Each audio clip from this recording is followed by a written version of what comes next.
ये serial killer की documentary है या साइको किलर की? Welcome to GMR friends. आज हम जिस डॉक्यूमेंट्री के बारे में बात करने जा रहे हैं उसका नाम है Indian predator the diary of a serial killer.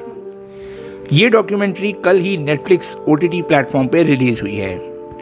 ये एक सीरियल किलर की कहानी है, या सच पूछिए तो ये एक सीरियल किलर कम साइको किलर की कहानी ज़्यादा लगती है, जिसने 14 भयानक हत्याओं को अंजाम देकर सभी को चौंकाया। Indian predator the diary of a serial killer ये सिर्फ राजा कोलंदर के अपराध की कहानी नहीं कहती, बल्कि इस सवाल का जवाब खोजने की भी कोशिश करती है।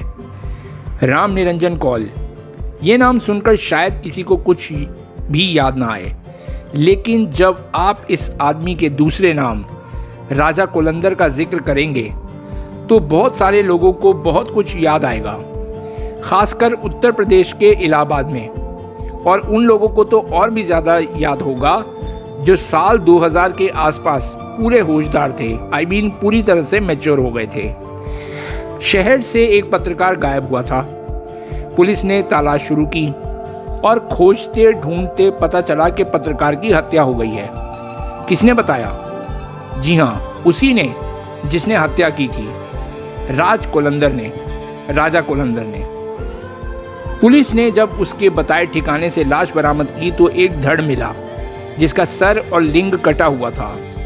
केस की जांच करने वाले पुलिस ऑफिसर डॉक्यूमेंट्री में बताते हैं कि राजा कहता था उसने उस आदमी का सिर कट कर दिया। पुलिस जांच आगे बढ़ाती है तो एक डायरी मिलती है, राजा की डायरी। जिस पत्रकार की हत्या राजा कोलंदर ने की उसका नाम इस डायरी में लिखा हुआ था 14वें नंबर पर। उससे पहले 13 और नाम थे। आगे ये भी पता चलता है कि राजा ने अपने विक्टिम में से 2 का दिमाग उबाल के पी लिया था। सीरियसली, दिमाग उबाल के पी लिया था। ये सीन देखने में बहुत ही डिस्टर्बिंग सा है, जिसे देख के हमें साफ लगता है कि सीरियल किलर ना होकर एक साइको किलर है। सवाल तो और भी बहुत सारे उठते हैं, जैसे राम निरंजन कैसे राजा कोलंदर बना, पिछले 13 लोग कौन थे, उसने बिना पता चले ये सब कैसे किया, और सबसे बड़ा सवाल कि ये सब क्यों किया। यही इस डॉक्यूमेंट्री की सबसे बेहतरीन बात है। शो में 35 से 40 मिनट लंबे 3 एपिसोड हैं।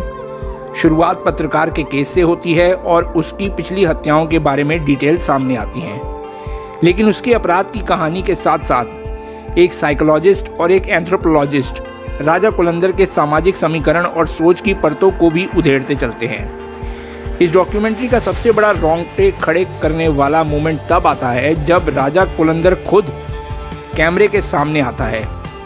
जेल के अंदर हुई इस बातचीत के लिए राजा जब कोठरी के दरवाजे से चलकर अंदर आता है तो उसकी चाल, बॉडी लैंग्वेज बहुत दिलचस्प है।